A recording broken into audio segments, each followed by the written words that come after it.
if I will be sharing any great truths today that you have not heard before, but I'm going to try. By the way, Lydia, that last song was fantastic. I listened to a little bit with Brock, but yeah, I mean the whole band. I'm not. The band was great, but I'm just talking about the song, the words, and everything to that song. So we definitely have to keep that in the mix for the next month or so, however long. But great song. Okay, so when I was younger, and very young, I realized when I looked up this song, there was an album, okay, yeah, I know I look young, but I do remember records and having a record player, but there was this album that came out, and it was called The Music Machine. Has anyone ever heard it? Yeah, okay.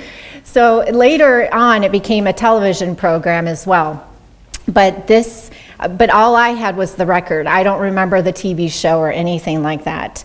But it was about these kids that find themselves in a land called Agape Land. And there is a conductor, and I believe on the record the conductor was voiced by Pat Boone. And there was this music machine, and it would, through the music and everything, would teach these children about God and about His love. Well, one song I will never forget was done by Herbert the Snail.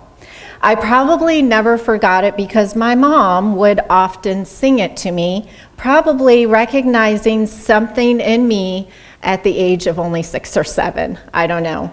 But so whenever I think of patience, I think of Herbert the Snail, and I think of this song. I was going to sing it for you this morning, but I decided, well, you should see it. So this apparently is the TV show that came out after the album.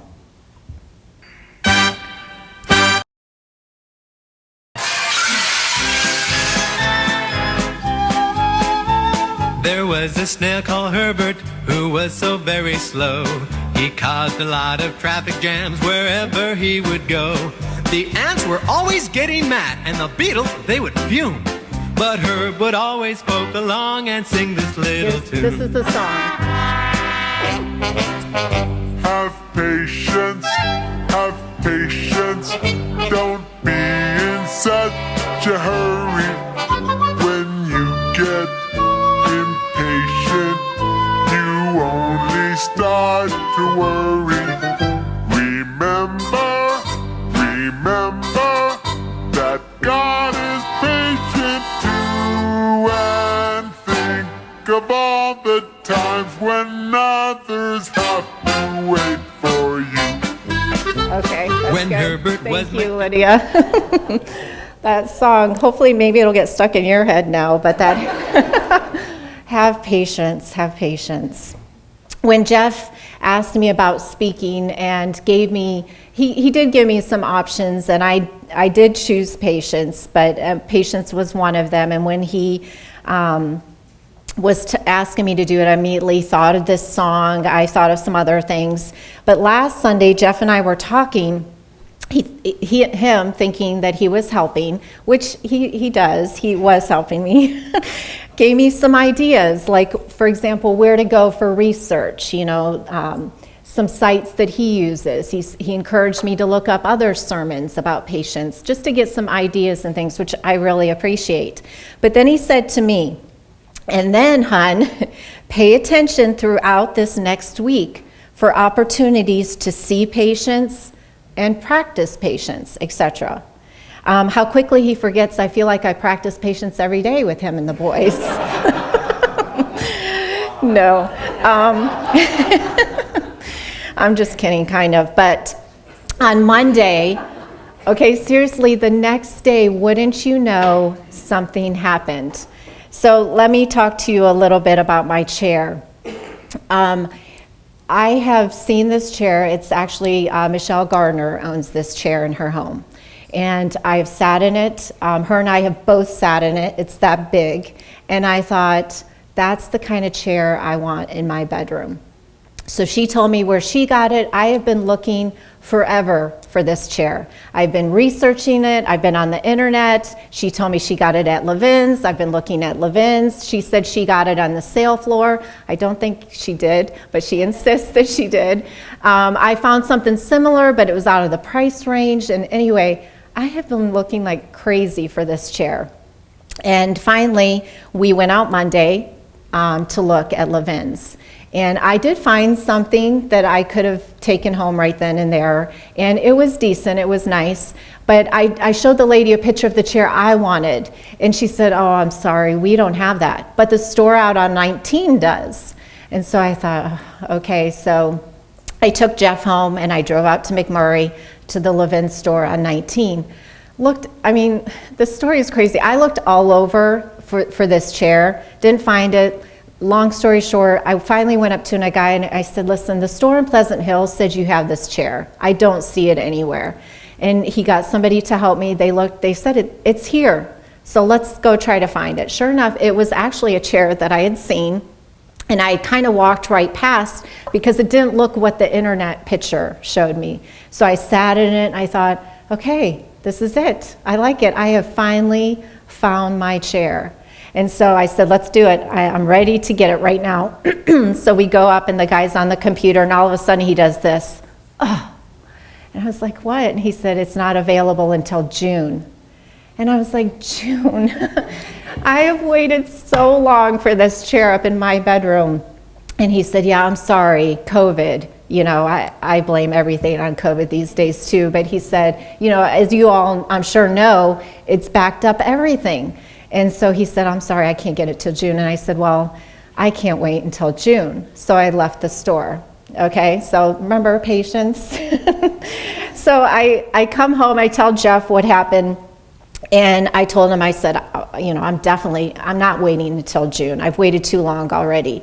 And Jeff said, I think you'd be making a mistake. And I said, nope, there's no way I can wait until June. You're gonna settle for something and you're not gonna like it, and you're not gonna be happy. And I continued, I was adamant, I'm gonna go get that other chair, Levin, and it's gonna be fine and whatever. And then he said this, remember, Michelle, what you are speaking about on Sunday, to have patience.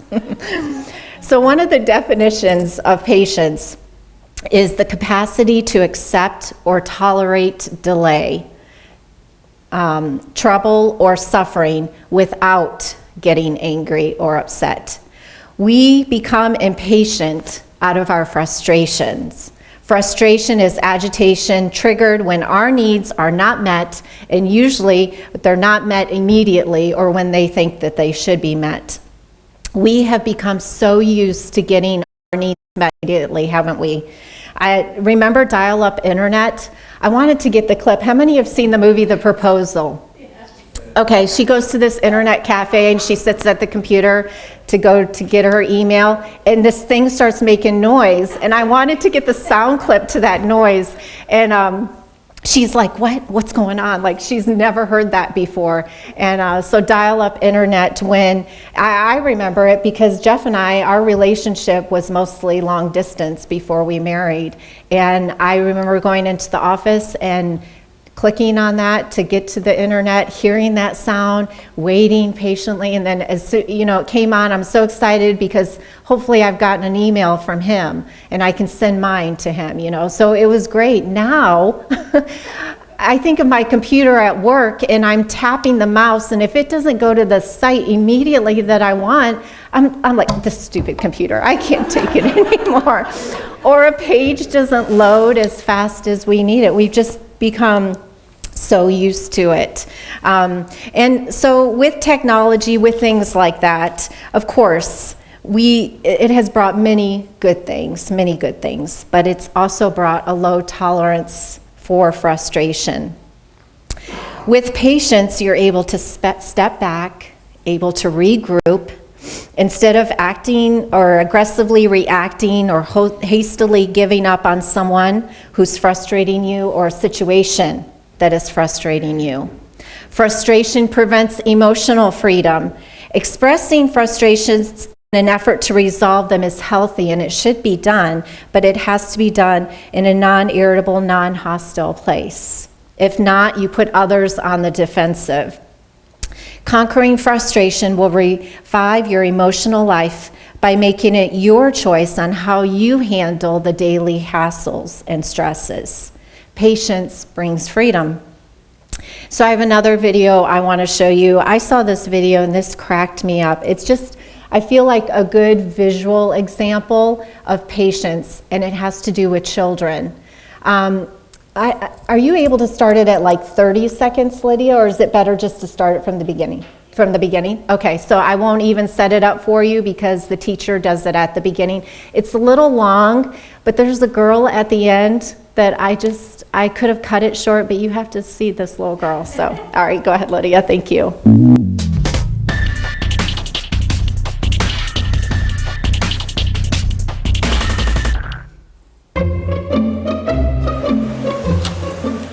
Okay, sit in that chair.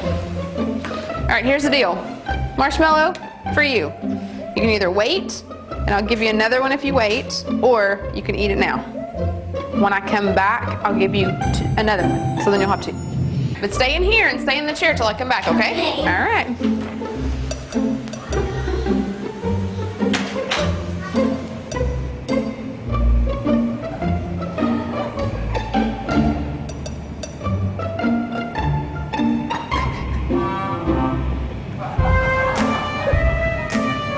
I'm gonna go do something and then I'll come back. It smells yummy. It smells really good.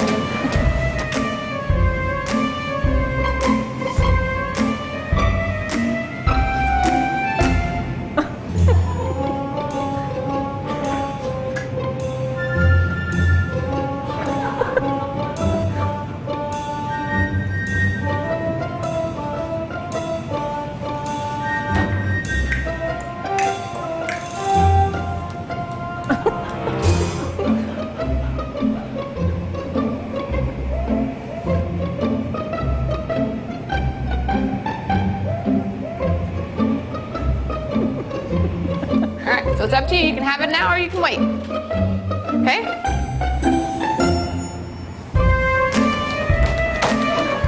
I'll be back. Stay in the chair, okay?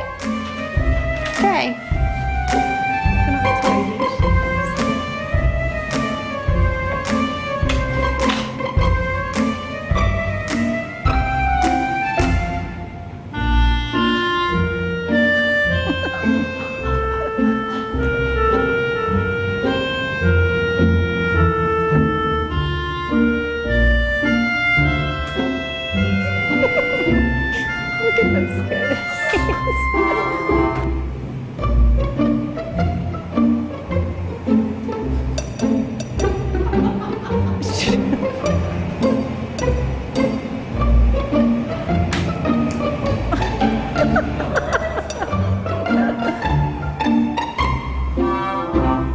So I'm gonna leave and then I'll come back, okay? So you can either eat it right now or you can wait. Either way, okay? Okay. She doesn't even wait.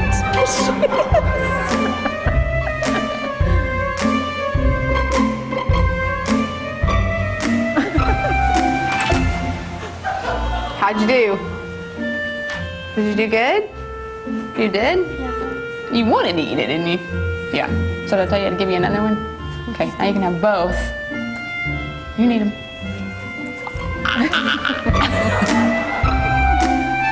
Thank you. Isn't that cute? Torture, yeah, patience. I thought about doing that with you all today.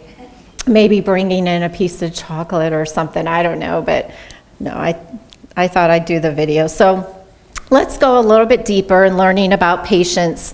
We need to learn a little bit about actually the opposite word is impatience. So let's look at some symptoms and triggers of impatience. For symptoms, in symptoms of impatience, you usually experience physical and emotional symptoms. Physical signs can be shallow, fast breathing, muscle tension, hand clenching. And as we know, like these things, if you're this way all the time, if you're an impatient person all the time, these things are not good for your body. They're not good for your heart. They're physically just not good for you. A lot of people, especially probably if you're waiting in a doctor's office and you see someone there and their legs like going like this or their foot's tapping, those are all physical symptoms of someone who is impatient. Emotional symptoms are changes in your mood or thoughts. You become irritable, angry, anxious, or nervous. Once again, those things are not very good for us to be experiencing either on a daily basis, although I'm sure it happens. So I feel like this is where my impatience shows. I can be in the best of moods and leave work and be great and be happy, and as Jeff and the boys know it, I open the door to go inside my house and I'll see dishes in the sink, I'll see the kitchen a mess, the living room, and all of a sudden, there goes, I'm like upset, and my whole mood has changed just because of one thing that I let get to me. So those are some of the symptoms of impatience, where there are physical and emotional signs. So now let's look at some triggers. Each person may have different triggers, but they tend to be narrowed down to 3 things: people, words or things said to you, and then situations. I know for me personally, mine is usually people and situations. I would have probably have lost my job by now if I had told people what I really thought when I answered the phone at the salon. I'm serious, probably weekly I get a phone call from someone who just cannot comprehend how I cannot get them in the book of a stylist who books out weeks in advance, and this person thinks that they need an appointment tomorrow, and in the evening, no less. And so I have had to bite my tongue a few times. Of course, it is my job, so I do have to be kind and I have to be patient with these people. But I tell you, it is difficult. I sometimes feel like this picture here, Lord, please give me patience, because if you give me strength, I'll need bail money too. Anyone ever feel that way sometimes? Yep. I have had to hold my tongue and take a few breaths. Practicing empathy towards someone can diffuse your impatience. Give the person your attention. Imagine yourself in their shoes. Okay, I can understand this client. My hair is important to me as well, and I understand time gets away from you, and you forgot to call, maybe you got sick, you had to cancel your last appointment, but just trying to show a little bit more empathy and put myself in their shoes. Patience has a much better effect on people. Impatience tends to generate conflict and stress, which doesn't help anyone. Patience brings unity. Situations are my trigger as well, and they usually have to do situations with my family and with the house, with my family and with the house, unfortunately. And I need to work on that, and I really, they're all 3 here today, so they're hearing me talk about this, and they're going to expect me to put it into practice now. But when it comes to our house, it's easy for me to let things frustrate me and get to me, because things aren't done when I think they should be done or how I think they should be done. Especially with this house, we have all been in a building project. We're going on 3 years now in our house, and it has been, people might look at me and say, oh, Michelle, you've handled this so well, but I have had my moments. Jeff can attest to this, where I have been so frustrated because things aren't getting done like the way I think they should get done. Never mind that Jeff is trying to do this all on his own, and he's trying, he's doing it so we can save money and all that stuff. I don't tend to think about those things when I'm frustrated. So it's been hard for me to wait and to have patience. It's kind of been like this guy a little bit, he says, bless me with patience, not opportunities to be patient. I've had plenty of those, and they don't seem to be working. The actual patience. I feel like I've had many opportunities to practice patience in these last 3 weeks or 3 years, and I have failed many a time, but I will continue to work at it. So I would encourage you all to make a list, maybe of your triggers. If you have a hard time figuring out, think of the last time when you were impatient. What caused it? Ask your family, your close friends. I'm sure that they would know what gets you wound up and what gets you impatient. You won't always be able to avoid the triggers, but you can learn to manage your reaction to them. So how do we do that? First, when you start to feel impatient, when you start to feel these feelings, it's important to deal with them right then, right there, not let them sit. When dealing with the physical symptoms, to deal with the physical symptoms, take deep, slow breaths. Count to 10, or maybe 50, like I have to do sometimes. It slows your heart rate down, it relaxes your body, it gives you a little bit distance. You may need to repeat this over a couple of times, but this is where I feel like, Jeff has talked about meditation and all these things. I think they can bring in, of course, in the situation, if you have a person that's really irritating you and testing your patience right in front of you at that moment, it's hard maybe to meditate in your mind, but you can start to calm your physical body down. Relax it from head to toe. Just force your body to slow down, speak slower, move slower. This brings about a sense of calmness. If you're doing this because of a person, for example, like that person is in front of you, when you stay calm, they stay calm, and makes the whole situation a little bit more peaceful. In dealing with emotional symptoms, I know this is easier said than done. Jeff says this to me all the time. We have a choice about how we react to situations and people. And I know that is true, but sometimes it is so hard in the moment to make the right choice, to do what is right. So instead of letting the impatience build, maybe reframe the circumstance, see it in a new light, change the narrative, as Jeff likes to say. If I come home from work, having left the kitchen clean in the morning, and come home to a mess at night, if it continues like this night after night, every day, well, that's a different problem, and that has to be taken care of. I'm not talking about patience means, people get to run all over you or whatever. However, if it happens once in a while, I don't need to get upset about it those once in a while times.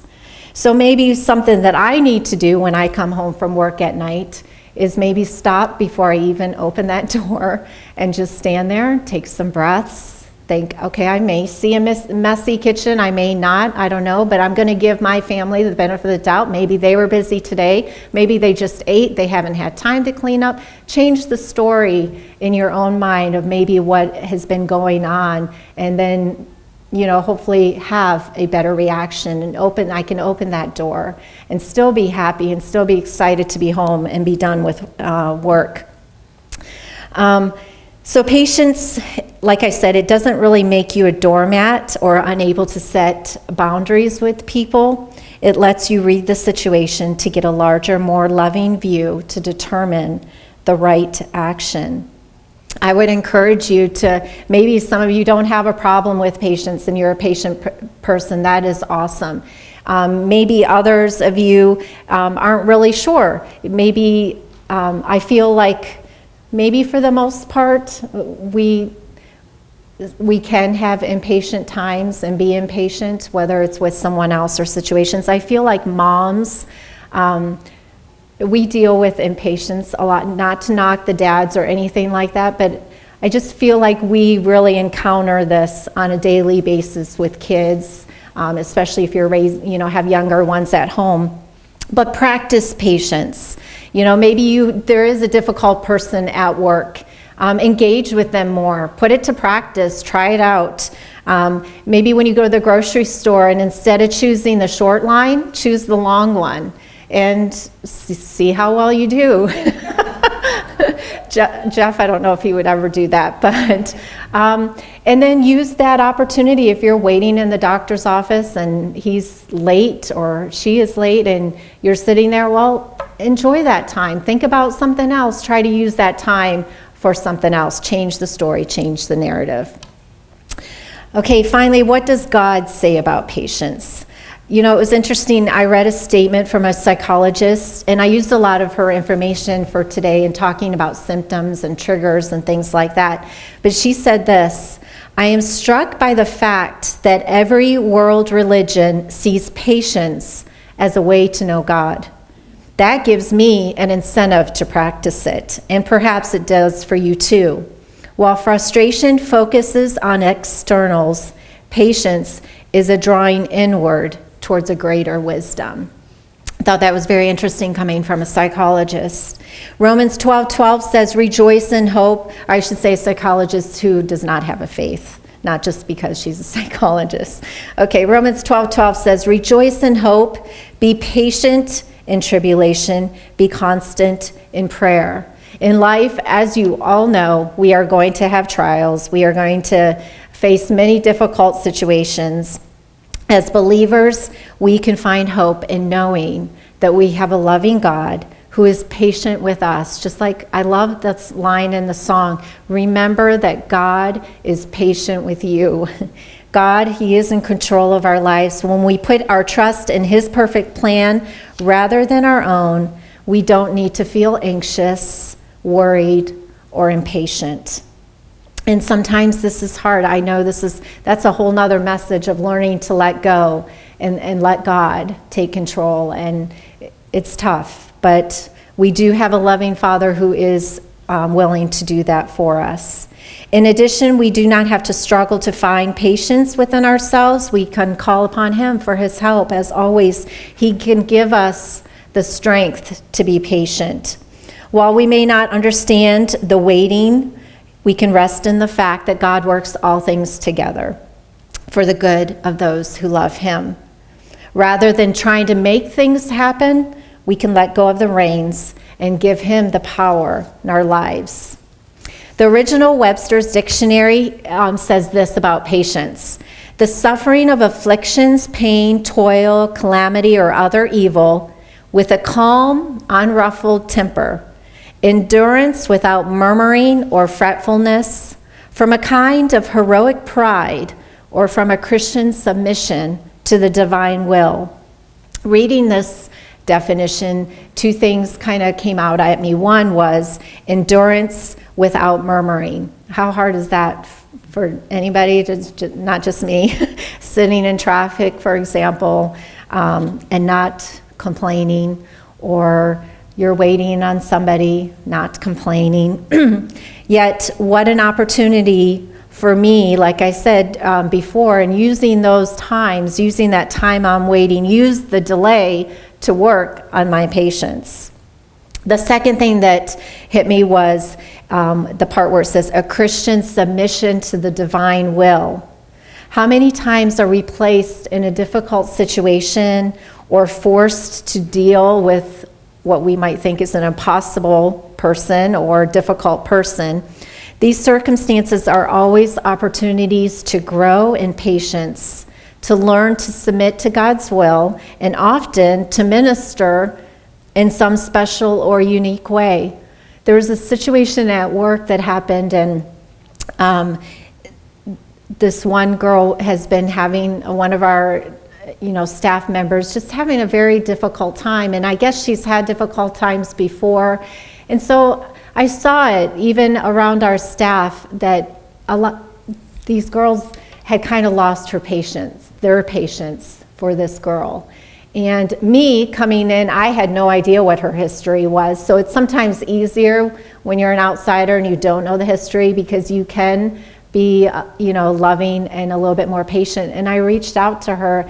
I just felt so bad that I just felt like she was given up on by some of the people that should have been loving on her and showing her a little bit more patience. And it's tough, but it's a good thing when you can do that for someone and use that opportunity to minister. Is your patience being tested today? Well, great. Remember, love is patient. In 1 Corinthians 13:4, the Lord is training you. He is training you to be more like Him, to have this fruit of the Spirit, to be showing the fruit of the Spirit. And godliness is moving towards perfect love. With so much that is work to be done, He's really wanting to work this quality into your character now, to perfect your love, and with it to transform the world around you. Ephesians 4:2 says this, "Be completely humble and gentle. Be patient, bearing one another in love.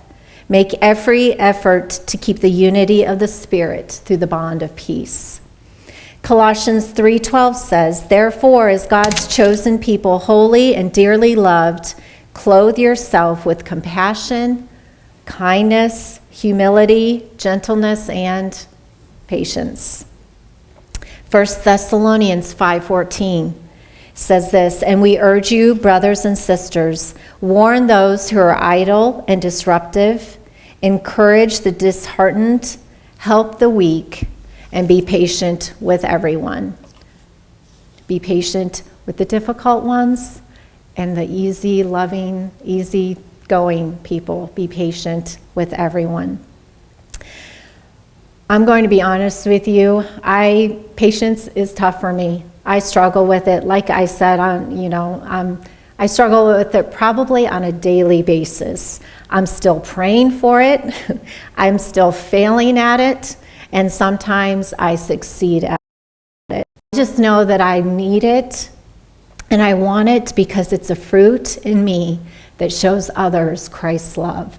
Who doesn't want that? Who doesn't want these fruits that we have been talking about to be expressed more in our lives? If I can give somebody one glimpse of Christ, if I could give that girl at the salon one glimpse of Jesus through my text or whatever, my love, then I want to do it. Because that's what this whole series has been about having this fruit to express it, to show others God's love. And I want to show that love. I want to be that love. So do you guys want to know about my chair? I didn't get it. I still don't have a chair up in my room. I don't like the idea of waiting until June, but I'm also not going to settle and just pick something because I'm impatient to get my room set up and decorated. So I guess this will be one more lesson in patience for me. I will continue to wait. I will continue to search and research, hopefully before June, and we'll have that chair. I want to read this poem to you. It's called Love Is, and then it has patience. Love is patience. Patience in the face of words. Words harshly spoken without a thought. Words cruelly spoken, but with no ill will. Patience will bring healing. Patience will bring understanding. Love is patience. Patience when you are irritated. When those you love don't understand you, time will reveal your way to them. Patience brings rainbows out of thunderclouds. It will bring achievements out of efforts. If only you have the patience to wait long enough, you'll be the master of all around you. So as with the other fruit of the Spirit, I don't know what area you struggle with. Maybe it's the gentleness. Maybe it was goodness. Maybe it's patience. We need to understand that God, pray and ask Him for His help into showing these fruits. But we need to understand, as far as patience goes, that what triggers impatience for us, that we recognize the symptoms, whether physical or emotional, and how to deal with those symptoms. And in times of waiting or frustration, we can learn to show empathy towards others. We can change the story, the narrative. We can let go and submit to God's will. And we can be the love of God shown to others by our fruit. I'm going to close in prayer now. God, thank you for this opportunity to share just from my heart. And I'm sure nothing new was said, but I just feel like we need to be reminded of these things. I know I do. And you know me, and you know that I don't handle impatience very well, that I am learning to be patient, and the situations that you place in our life. God, help us with these things, to learn more about ourselves, to learn how to just improve ourselves, God. And I just thank you so much that you are a God who loves us and that you are patient with us in our walk. How much more, God, should we just be patient to ourselves and to others, situations that come, Lord, because of the patience and the love that you show us. So, Lord, I just pray for each one of us. I thank you for the patient people that are out there in the world. I thank you for them, and for us who need to have a little bit more in our lives. I just pray that you will help us and guide us as you always do.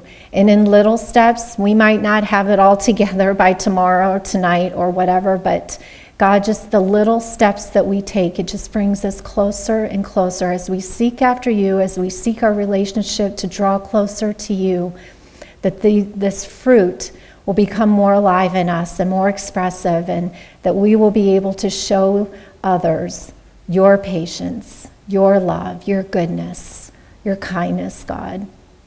I just thank you so much. I thank you for each one here, each one listening. Pray you go with us throughout this day and this week. Bring us all back together next week. In Jesus' name I pray. Amen. Amen. Thank you.